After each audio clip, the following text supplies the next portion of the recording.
video for you to understand what we do here in CASA. Thank you very much.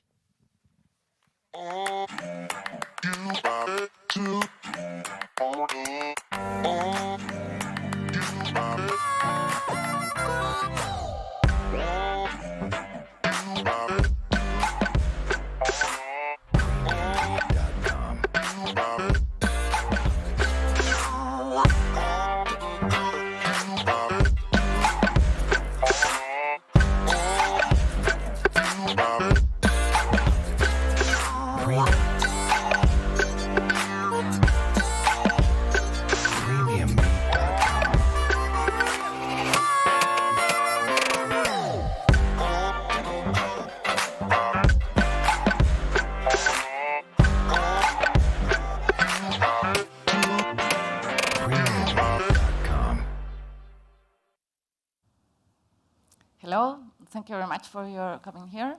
I'm going to make a little introduction of our panelists. We will start with Luis Gutierrez from TH Capital. He has 20 years experience in venture capital and corporate finance at Ernst & Young, Pricewaterhouse, board member of both public and startup technological companies, business administration, University of Barcelona, and MBA of the University of San Francisco. Elena, that she will be here, managing partner at Powell Capital, promotes the tech startup mindset to society and ensures that women are not left behind. Helena is a serial entrepreneur and investor, connecting the dots between the ecosystem startup corporate investors. She belongs to the governing board of Barcelona Tech City, to the Ambassadors Council of the Calendar, Tech Transfer Initiative from the Mobile World Capital. And she serves as independent board director on several boards. Passionate person who loves challenge and connected people, knowledge, and ecosystems. On weekends, you will find her on the mountain with her family. Among other recognitions, she has been considered one of the 30 people to follow on Twitter, on the tech ecosystem, and 100 leaders in Spain. Besides, she is going to fundraise her new venture capital. Thank you, Taryn. Antonio, founder and CEO of Universe, executive in technology companies, serial entrepreneur, co-founder and former CEO of My Taxi, Southern Europe, with an exit with Daimler AG in 2014. Board member of Balandra Software, a machine learning, Binfluencer machine learning, Capable machine learning, made in mobile IoT, visiting lecturer from Harvard Business School, IS Business School, ESADE, UNED, and associate professor at ICADE, USLM, Global Business School, UNIR, Universidad San Francisco Loyola in Peru, among others in addition. He's an independent director of IOMAP, public blockchain that adds mobility solutions, and advisor on mobility issues at Gerson Learman Group, based in New York. Big Value, Blockchain, Ozone Drive, for mobility, partner at Founders Institute, Silicon Valley, American Startup Accelerator. Thank you. Okay, we will start with a little introduction with Luis. Now we will go to the online. Hi, Luis. Hi, Taryn. Good afternoon. Thanks for the invite. Good to be here. Thank you very much. Will you please make a little introduction of yourself? Yes, sure. We're Telegraph Hill Capital. We've been in business for about a decade now, just over a decade, mostly investing at seed stage startups for the most part in North America. So a lot of our investments are in California, Northeast US, Boston, and then Canada, and particularly Quebec and Montreal in particular. We typically lead rounds in the $1.5 million to $2 million with initial checks of around $500,000 or so. We are agnostic in terms of verticals. We've done marketplaces, B2B, B2C. We've done SaaS, of course. A lot of what we do is SaaS, by the way. And we're just looking for companies that can actually scale well. Software and digital platforms, no devices, no hardware, no life sciences, so we're sticking to the ICT ecosystem. And other than that, we're a team of 6. We're distributed geographically. Even pre-COVID, that was the way we operated. There's some of us in Barcelona. There's some of my team members are in the US, in New York and California, as well as in London. And so, yeah, this is THCAP. And as I said, we're based in Barcelona, but we do invest primarily overseas. You're also raising up the 3rd fund, isn't it? Yeah, right now? We're now in the process of raising our 3rd fund. Fund 1, totally invested, totally distributed. And there's still actually 3 companies left in our initial portfolio, all 3 in the US. Our 2nd vintage was a 2018 vintage, also fully invested. No distributions yet, too early. And then we're now raising our 2020 fund, which already has 4 investments in portfolio, and there's actually 1 more closing in the next week or so in Montreal. Well, that sounds awesome. I'm excited. Elena, please, can you give us a description? Yeah, so I have different hats in this ecosystem. I'm an entrepreneur. I started like in 2017, and in the first startup we raised around $30 million, and then I started other startups. Some went well, some others not. I'm also business angels on my side, because when I was being entrepreneur, I realized I was making so many mistakes, and I needed so much knowledge. I wanted to share my knowledge, so I started mentoring. And what happened is I fall in love with these startups and the entrepreneurs, so I ended investing as a small business angels with them. And then 2 years ago, I co-founded a small group of women angels. We are 60, to invest in women founders, to increase the number of women that receive funding, but also the women that are investors, and also to close the gap between corporate and startups. We have to go together, we have to understand, and investing, it's a fun way to do it. And now I'm raising a VC fund, an impact fund, focused on blue economy. And I'm also independent board director on a fund of funds. So I'm like entrepreneur, business angel, VC, and investor of the investor, just making this full circle. Very well. Do you have time? Yeah. When you are passionate about what you're doing, you find the time. Antonio, please. Well, nothing to add, so I think you did it pretty well, so no biggie. So you want me to talk about specifically Booniverse or what? So the when did you started with My really... Taxi? Sorry? Which year did you started with My Taxi? My Taxi, so... so it sounds to me, like a long time ago. So, and we're talking about 3, 4, 5, 7 years ago. So, but it was probably was the best moment of my career in terms of knowledge and making mistakes and recruiting people and really bootstrapping and building everything from scratch in different countries, different people. So, but I've learned a lot. It was probably up to date the best experience in my career. So, because mobility is also it's kind of a cross-border business. In the end, even if you're talking about aggregators or talking about mobility as a service or integrators. So it's very transversal. So you talk to a wide variety of people, politicians, regulators, techies. Awesome experience. Yeah. Now you're with a new startup, isn't it? Yeah, it's also at some point a mobility and transportation startup. So it's not a ride-hailing. Startup. It's kind of a fintech, travel tech startups, but in the end, it's now we're talking to Renfe. They're planning to come out with a kind of a mobility service, platform in which a wide variety of apps are going to be there. Free Now and Uber and many others, but also.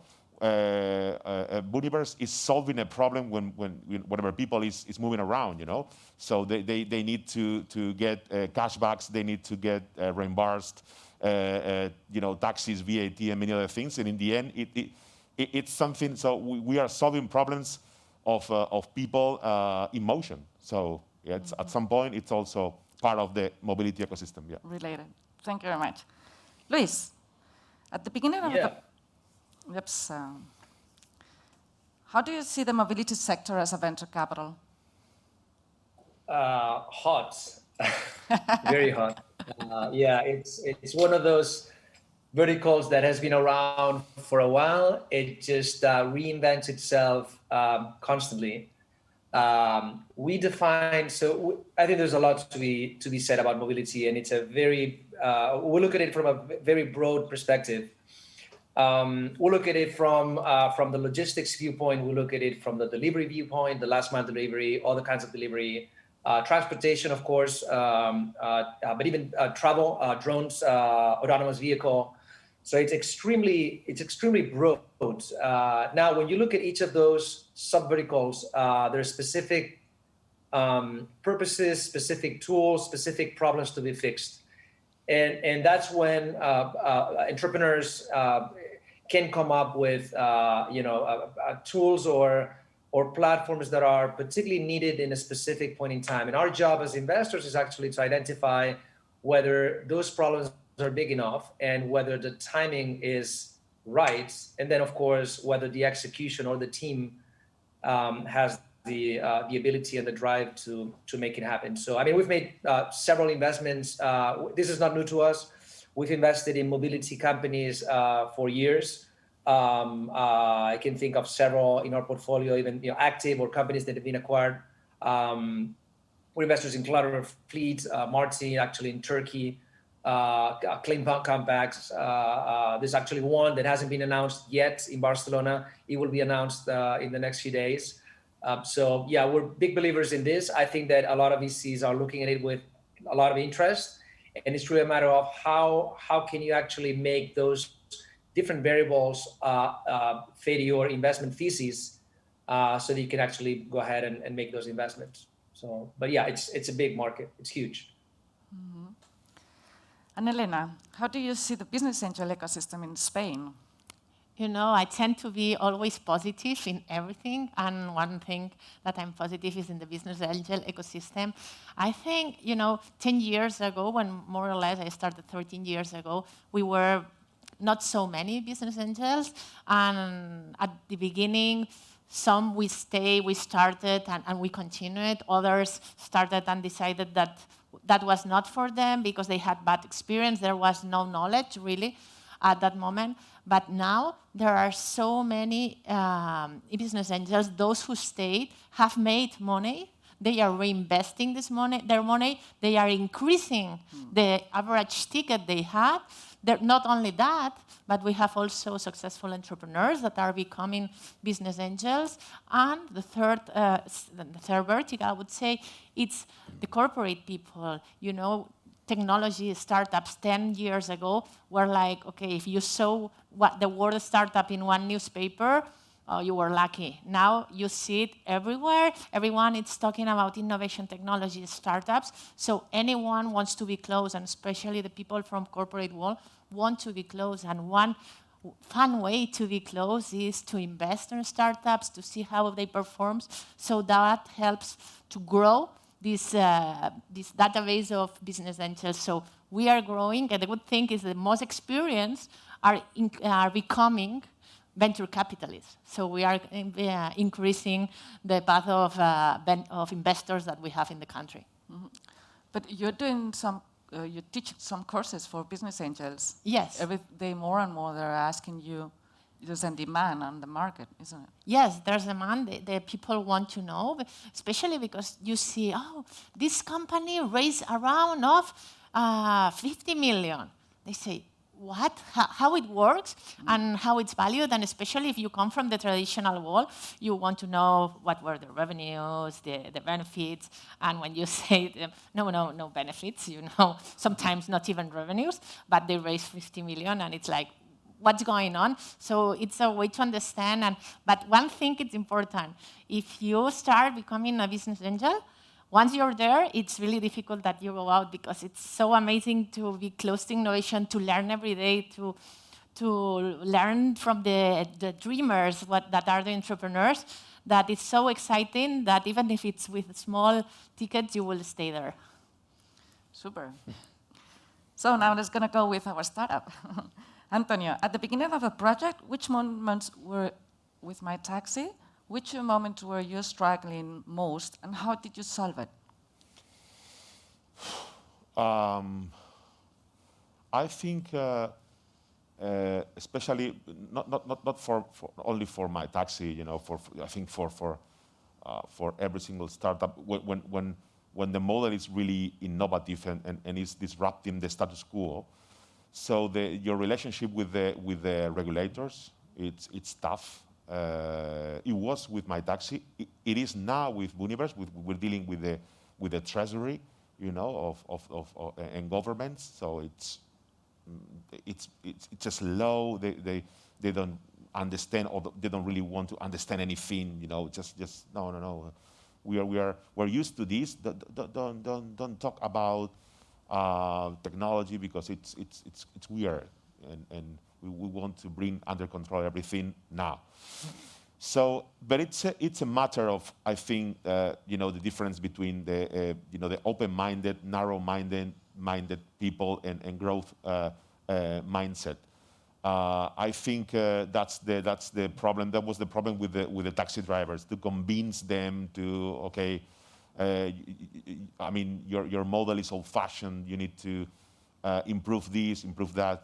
You know, the non-digital world is falling apart. The new world, this is new channels, it's exploding, and it's complicated. You know, people don't understand, and also the users, because after a decade spending tons of $1 million in discounts, you know, in the 50%, the 20% discount, you don't pay, or you have 10 euros whenever you download. Many people is still raising the hand because it's romantic, because they don't understand apps, because they prefer, you know, the old models, because they don't understand what's behind. No, we're talking about smart cities. We need to make cities sustainable. I don't mind. So raising the hand, calling the, you know, I don't mind if the you know, the taxis are, you know, wasting energy, petrol, and time. I call, you know, the dispatch center or raise my hand, etc. So after spending tons of millions of discounts, there are still, you know, many people, you know, stuck in the 90s, stuck in the 80s, stuck in the so in the end. So that's terrible to face, to cope with, but it's true. So it's complicated. You can say that My Taxi contributes to the CEO lower footprint? I think at some point, yes, but now we are facing a transition. I think that we need to make the transition to autonomous cars or other type of even energy, the type of renewable energies, you know, hydrogen and electric cars.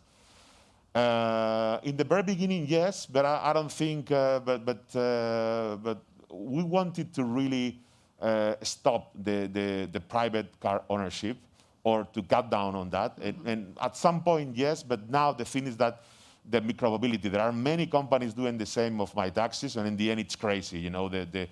But at some point, yeah, that was the philosophy, you know, to reduce, you know, pollution, to reduce noise, because it's affecting also, it's provoking heart attacks, you know, the level of noise we are facing into cities and many other things. At some point, yes, but now, for instance, and I'm sorry, I love Globo. I know it's from Barcelona. I know it's a unicorn. But yesterday I was just requesting from Globo, you know, from Dia, you know, the supermarket. And I was expecting, I live in Arturo Soria, you know, in Madrid. I was expecting, you know, the delivery coming from the nearest Dia of my house. But I was checking the map, and they were delivering that from the other side of the city. So this is not really contributing to it's technological, but it's not contributing to reduce the footprint. So in the end, it's complicated. You know, I think, But that's the idea. So use My Taxi or Free Now Pool or Uber Pool, this kind of car sharing things. Don't go alone with your own car to your work, etc. That's the idea. But at some point, yes. But I don't think we are now in a very good moment. I think probably in 5 to 10 years we'll see better results. Yeah, thank you very much. Luis, what was the most successful investment in the mobility sector in your portfolio? So that's a tough. I don't want any of our entrepreneurs to come back to me and complain. I have to say we're actually very excited about all of those in our portfolio, including those in the mobility space. So very excited about all of them for various reasons and particular reasons for each of them. I can tell you the ones that have been how success is defined will change this, but if we define success as amount of money raised, for example, or in terms of valuation, that's a way to qualify those companies. I'm not sure it's the best way because many companies raise substantial amount of money or reach very high valuations. However, are not necessarily the best returns for the portfolios. So a lot of money means a lot of dilution for the founders and for the investors. And so in our case, I have to say, big funding and big valuations have given us very good returns, but that's not always the case. It could be different. So dilution is one of the variables there that plays against early stage investors like us that invest in the early phases and then stop investing at series C or D or whatever. We do not invest any more money after that. So in terms of funding, two big raisers in our portfolio. One is Clutter in LA. They are a platform that connects individuals with storage facilities. And so there's a similar company that started a few years later in Barcelona, actually, that's called, I think, Box Motions. So the model is essentially a digital way to get your stuff picked up at home, dropped at a storage far from home, and then every time you need to take something there or retrieve it, there's an app that you can actually use to get your stuff transported. These guys have raised about 300 million. So we invested in the very, very first round when the company was just getting out of an acceleration program in LA that's called Amplify LA. The company has gone to raise 300 million from Sequoia and SoftBank, Google Ventures, Atomico, and a bunch of others. Big hit. It's now present in about 25 cities in the US. It's the dominant player as a digital player in storage. Another company that's raised a substantial amount of money, tens of millions, is Marti. Marti is a micro-mobility company out of Istanbul. It's a company that manages a fleet of scooters, electric scooters and electric mopeds in the main cities in Turkey. They are the dominant player. They own about 97% of the market in Turkey for micro-mobility. They've raised capital from us, and they've raised capital from really, really successful investors in the Middle East, like Beko Capital, one of the big early investors in Karim, which got acquired by Uber a few years later. Wamda Capital, also an investor, also out of Dubai, and 212 Ventures, which is one of the best early stage investors in Turkey. So we're honored to be a part of these two journeys. There's other companies in the portfolio, but yeah, again, if you define this as amount of money raised, these are probably the winners. Thank you very much. Yeah. Elena, let's gonna talk a little bit about women. Do you think women invest differently than men? And if so, give us an example. Okay. Yes, women invest different than men. But I also believe that senior invest different than younger. I think that corporate people invest different than the self-employed. I also think that the ones from US invest different from Spain, so I think we all invest different. And women, we are not an exception. We think different, we have some qualities that are different, so yes, we invest different. And what? That's great, because then we have more minds over the table, thinking different, seeing different things on the project, and that just brings more points of view in order to make the decision. And let me tell you one thing more. If we talk about seed stage, you know, seed stage, it has really, really a lot of traits of women thinking. And why is that? Because when you are an entrepreneur and you're looking for funding and you ask the investors, what are you looking for?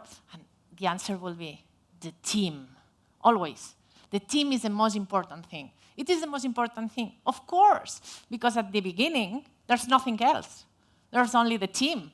There's an MVP, maybe some metrics, but this doesn't assure you that you will really rock it afterwards. So it depends only on the team. So we have to trust the team that they have the ability. We can then use the intuition. We can look at the small details that tell us, oh, there are some things happening between the founders and maybe there's a crash between the founders in 2 years, and that's one of the main causes to close startups. So there are a lot of things that are based in these soft skills that traditionally we say are more close to women's skills. That doesn't mean that only women have that. No, men also, but usually it's said that it's related to women. So that's good, because if we put men and we put women working together and one see one thing and the other see one thing, we will make better decisions. So yes, let's bring over the table the more people we can to take the decisions over the investments, because we will see things that maybe now we are not seeing. Thank you very much. Antonio, now let's gonna talk about your new startup, Hombres. I'm super curious to know, how did you detect that there was a need in the market? Well, first of all, this happened when I was still working for my taxi-free now Daimler Mercedes-Benz project. And it was, I had a lockup there, so after the exit, so I was traveling across the world since I was 9 years old, but especially working for BlackBerry, previously working for my taxi. I was just scanning, the airports, and I was, staring at people lining up, and massively there, and what's happened here, what's going on here? I was asking people, so why these Chinese people especially, or people from Asia, are here, tons of people? No, because they are claiming the VAT because they are not residents here in Europe, France, Spain. Oh my God! And why? What about the companies? They're just using stamps and paper based, and yeah, this is Global Blue is kind of the monopoly ruling this business, the cashbacks and the VAT refunds. And I was just analyzing and going deeper, and this is incredible. These people is stuck in the 80s, this is worse than a bank, in 10 or 15 years ago. So I was, okay, why they're not using technology, where they're not using QR codes? So, it's tricky. It's quite complicated, but not impossible, because Hombres is here. So, and the commissions for that service, because they're still underserving people, the Global Blue Planet, is the 35% on average. So they are treating bad, the tourist people, the travelers, and then, okay, but if you want to be reimbursed, you're gonna be charged of 35% commission of the VAT of your products. Imagine, the Louis Vuitton handbags, and I was like, so this market is expensive and inefficient. So I need to be here using technology, and whenever you see the market is inefficient and expensive, there's an opportunity there. So, and that was, the very beginning, the origins of Hombres. That was a good wrap-up. Luis, TH Capital? Before you get started, so I think there's a lot of interesting things that were just said. Piggybacking on what Elena said on the business angels, female business angels. So I have to say we're big supporters of female-founded companies, and close to a third of our companies have female in the founding team. In fact, many times that founder is also CEO of the company. And so I spoke about Marti before in Istanbul. It's a 3 founding team, 3 people in the founding team. There's a female, there's a lady in that team. So extremely proud of that. I think it's a very powerful combination. I think it makes a lot of sense. And all that can happen in the future, I'm hoping, will be that women will have a much prevalent role in startups as well as on the investment side, which I believe is still a male-dominated industry, unfortunately. Well, Luis, you have a lot of experience about it. You started investing in 2008, and you have already 5 startups, leading 3 of them leading. You got CEOs from females, and another 1, 2 co-founders, isn't it? Correct. Yep, we're big believers in this. I think it's not just it's not just a trend that is temporary. I think it's here to stay. It's a good thing. Mm-hmm. Yeah, can I add one comment? Yep. This first round capital, after closing their first fund, the 10 years, they analyzed what were the patterns for the most successful startups they had. And the second or the third pattern was that the companies where there was a woman founder, they had a 63% more return on investment. Does it mean that women are more clever than men? No. I'm saying that there was one woman founder, but there were men also. So diversity, as I was mentioning before, it's what brings wealth. And at the end, what we want entrepreneurs is to make some impact on the company and the society, but we also want returns. That's the same that investors want. So if we are all aligned on returns, and we are saying that women bring returns, higher returns on the table, just let's push for this diversity, and we will all have better returns. It's a matter of returns, Yep. Finally. Come on. Luis, TH Capital is headquartered in Barcelona, but invests primarily in the North America's countries.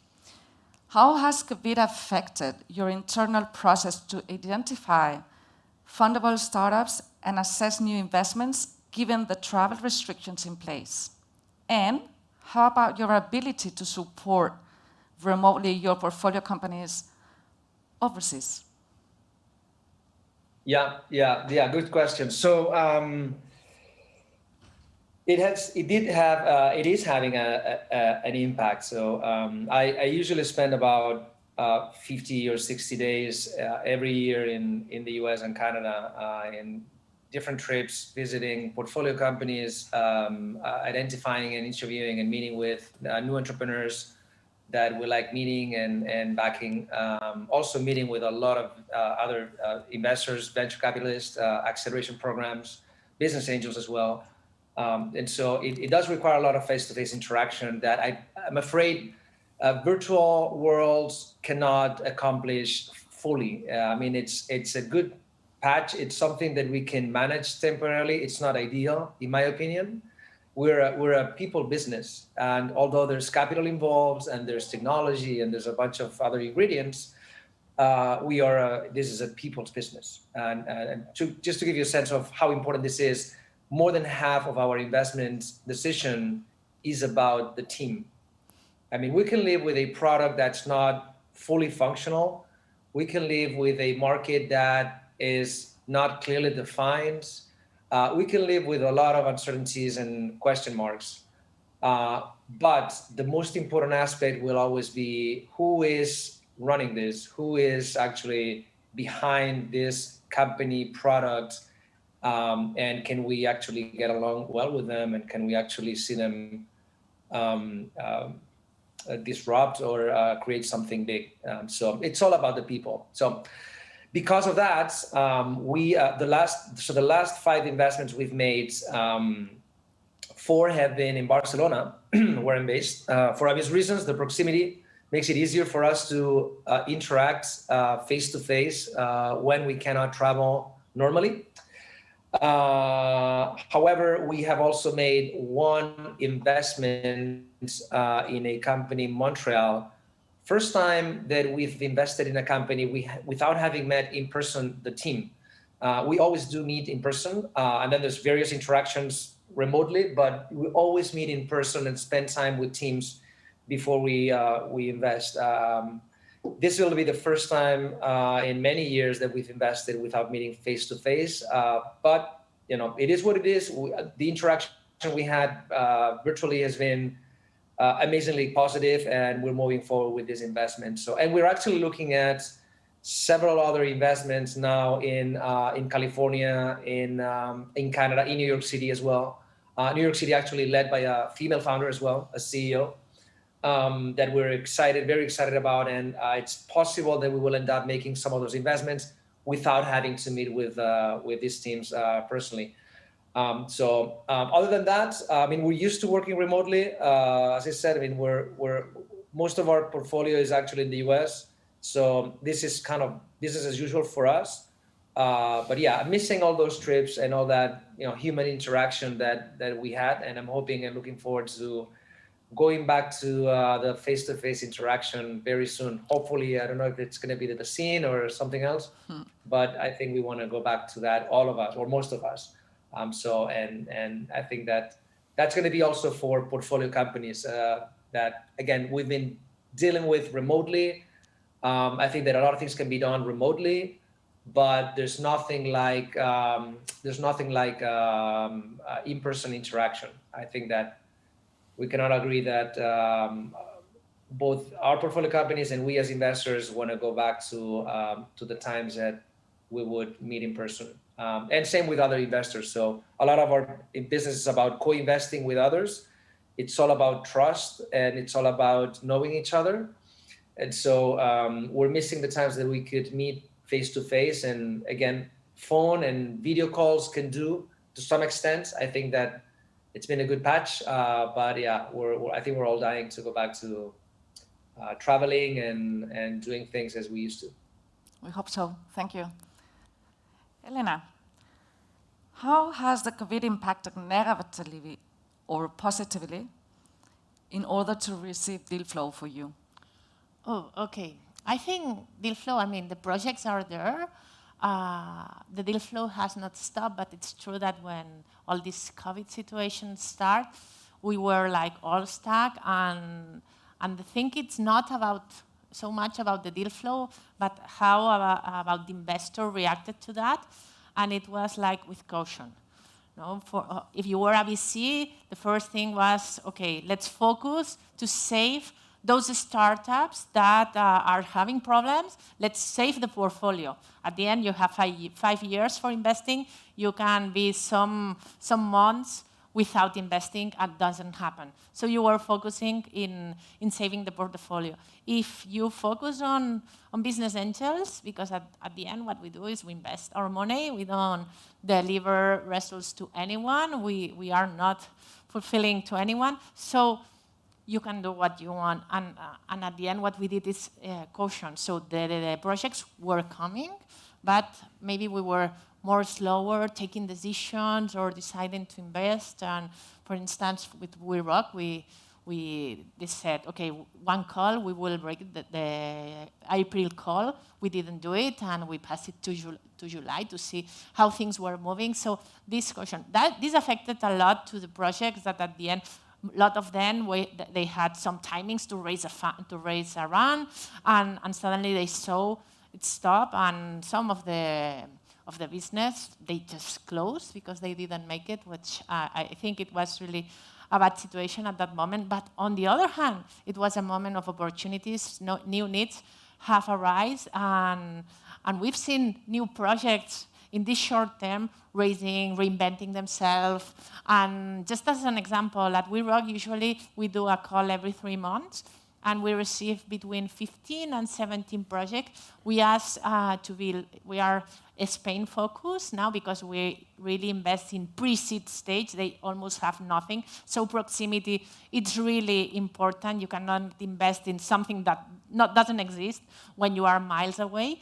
So local investment, we asked a woman founder at least, doesn't need to be the CEO, but has to be the woman founder, and that the size of the investment matches and scalable and impact and whatever. No? But at the end, we receive every 3 months between 15, 17 projects. Tomorrow we close the call, and we already have almost 30. So deal flow has not decreased. On the contrary, it has increased. The projects are there, the starters are there, and there are even more projects than before. So good moment for investing. We have to decide where. That's awesome. Antonio, due to your experience with My Taxi, did Uber affect your scalability? If so, which strategy did you implement? Yeah, it did. So in fact, we opened up in Washington, D.C., and also the taxi drivers were reporting, no, please don't cut down on expenditure here. Don't stop allocating money here because we like your brand, we like your ways, and we like your technology. But it was a decision like, okay, we have raised 30 million euros. Uber is like, had raised $500 million at that moment. I'm talking about 2012. And it was like, okay, we need to really concentrate the resources in Europe. So we need to allocate more money in Spain. Also, we need to open up in Portugal, Italy, and Europe. Mm-hmm. So we're going to concentrate in Europe also because Uber was having problems, was into trouble in court, with the regulations even more than us, mm-hmm. with the Uber pop and this kind of thing. So let's concentrate, let's allocate this, let's be a European hero, and because it was impossible at that moment, and even later on, even worse, to try to compete with Uber. Uber was in the United States, in Latin America, in Asia, competing with Didi. Why Didi Dache in China? So let's concentrate, and I think it was a really good idea. So because in the end, after the merge with after merging with Halo, it was kind of a merging acquisition deal. So we were really strong in Europe, so stronger than Uber. So it was a good idea, but at this moment it was like, okay, we don't really have to. I mean, also in 2016, Uber had 1,500 engineers working, dealing with a wide variety of problems in cities because every city is different. It's not the same Madrid than Barcelona or Barcelona than Milano, or if you compare with the States, it's absolutely different. They had data scientists, engineers, 1,500, and My Taxi, we had 300 people. You cannot really compete. Also, in terms of expertise, knowledge coming from daily problems, so it was impossible to really compete with Uber, so or even Lyft or other brands. So let's focus on Europe, and then that was also the deal with Daimler. So after 2017, they were kind of just buying companies in Latin America, in Peru, in other places, but Europe, it's the center of operations of still today of FreeNow. Mm-hmm. Okay, let's gonna make the same question to all of you. You got 1 minute to answer. We will start with you, Luis. Mm-hmm. If you wanted to invest in the mobility sector, where would you invest right now? So I think I will look at probably 3 areas that are particularly interesting. One is in connection with what we call retail tech or e-commerce tech. So there's a lot of logistics, last mile logistics that go with that. There's a lot of new concepts that are coming up in the last couple of 3 years, dark storage and dark kitchens and dark whatever, warehouses. And I think there's a lot of mobility around that in logistics that's going to grow significantly because many of the behaviors are changing in purchasing online and etc. Second area is fleet management. There's a lot of car fleets, mopeds, scooters, bikes, you name it. I think those fleet management companies are, for the most part, tremendously antiquated. I've suffered it myself as a user, as a customer recently with some renting contracts for some of the people in our team getting cars, and it's extremely antiquated. So I think those guys are ready for a good, healthy disruption. And then also technology that will help leverage the existing infrastructure, public transportation infrastructure, and interconnection of all that public transport and private transport modalities. So this IOMO, for example, is one of the companies that comes to mind that's doing that in a very interesting way. And then all of these, of course, with something in common, which is the zero carbon footprint, environmental friendly, respectful models that are, I think, here to stay and are good for us and for our planet. Thank you very much. Elena. Yeah, I will build on what Elvis said, because at the end, especially the last part, sustainability, that's really a focus, and especially on my side, that I'm always focused on that. But the last part, the interconnection between public and private user transport. We can use a scooter, but you can then share a car, and then at the end is what you have to do from going to point A to point B, and you have to have one platform. You don't have to have multi-platform. In fact, there are already some startups related to that, and there have been some pilots. And I think that's interesting, but at the end, it's focusing on anything that will increase the user experience on going from point A to point B, and also the interconnection and the big data. I mean, the optimization. I'm surprised that no one has done anything like Waze. It has not improved. There are no new optimization of routes. And I mean, this is something critical when we talk about mobility. And I think there are still opportunities there. And if we talk about 10 years from now, there will be really a lot of opportunities like the autonomous car, but I think it's not the momentum now. And when, especially when you are a business angel or in early stage as VC, momentum is critical. And and now I would focus on what will be really necessary on the next 3-4 years, especially for optimizing the user experience. Mm-hmm. Thank you. And Antonio, as a startup, where would you be positioned as a startup? Let's give an opportunity to the deep tech. I think related to mobility, yeah, last mile delivery, these kind of things, yeah, for sure. Probably in terms of profitability, there shall be opportunities. But I'm also thinking about at some point coming up with a deep tech startup related to self-driving cars. Computer vision Excuse techniques. me, one question. Could you please explain what does it mean deep tech? So, I mean, for instance, I think the delivery models right now, they're not using deep tech. So using the geolocalization with a software and some kind of integrations via API. So it's I mean, I think it's something that is not deep tech. Deep tech is for instance, the technology used to really move forward with the self-driving car. So move up to the level 4 to level 5, using computer vision, using algorithms, a high level of mathematics, physics. That's to me deep tech when we're talking about mobility. And I think. So the thing is that, and I understand, so many investors, they don't really understand this technology, so they don't want to invest because it's kind of a science fiction, and it's easy to invest in delivery services, apps, and these kind of things. But I think there's nothing really new.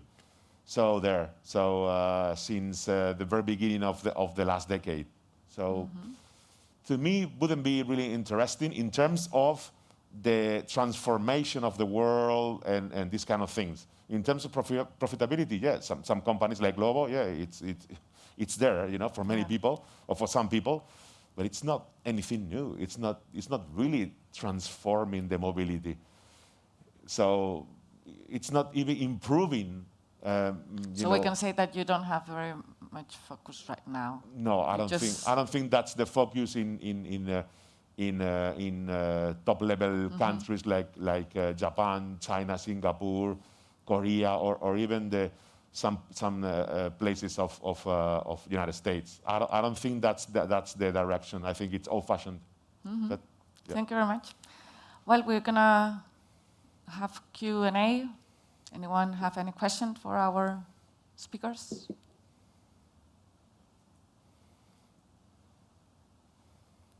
No questions? I follow on. Silence. Okay. Yes, I have a question regarding Barcelona is always positioning as a startup city or a city friendly for entrepreneurs and so on. So I wanted to have your opinion about this and thinking about also because the Brexit situation. Do you think that for Barcelona is good news because we may have investors or startups coming to Barcelona, or it doesn't affect? Who are you? Okay. All of them? Okay. Okay, so my opinion, yeah. So it depends on the politicians of Catalonia and Spain, and you know it depends on that mainly. So I think here you can find top level quality of engineers, managers. You know, the human capital is awesome. In terms of the ecosystem, awesome. So you have the beach, you have the mountains here. The food is awesome. It is one of the best places in terms of quality of life to live. Barcelona and Girona, I mean Catalonia in general. But it depends on the politicians and the regulators, because now we're facing a huge instability, by all means here, also here. So, and that's not good for investments, for resources coming here to develop things or develop new technology, deep tech, etc. That's not good news. But the opportunity is there, for sure. The opportunity is there. Thank you. Okay, let me build a little bit on that. I agree on the talent. I mean, we have the talent, but not also we have the talent. We have the university and we have the capacity to attract talent to the city, which is really an asset we have to take advantage of. We have the weather, of course. It's a comfortable city. We have everything close. Okay, that's the basics. But we also have a really entrepreneur community that comes from the social part, not from the publics, not from the government. We have investors, we have entrepreneurs, we have companies that offer services to investors, to entrepreneurs with already some experience. If we were talking 10 years from now, 18 years ago, no, there was not that, but we really took some speed to arrive where we are. We are now placed as one of the top 5 cities about entrepreneurial or where to start a startup. And that's the point. It's very interesting to start a startup in Barcelona. The point is we have to be attractive to grow the startup here. And that's where maybe regulations and government things really affect. But it's a really great place to start. Now, what we have seen also is we are able to receive the first money, the second money, and what we are seeing is that the international investors are coming to Barcelona to invest, but are coming to Spain at the end. Why? Because there are good projects. There is already an ecosystem. There are second-time entrepreneurs, and that's really the important thing to create an ecosystem. When there has been already successes and they return to the ecosystem, whether as investors, whether starting a new project, and we have that. And when this happens, we cannot stop. We just have to keep growing. Of course, if we had the public support and we didn't have fights, it will be easier, but I don't think it's really a critical stopper because the ecosystem is already on a speed, it's really pushing, and it's growing itself. I just have one comment here. I'm sorry to be a bit of the devil's advocate here, and I love this city, and I think there's plenty of possibilities to make of it a great success for entrepreneurs and for investors and the ecosystem. That said, I think that there's many places on earth where you can start up a business and a startup successfully.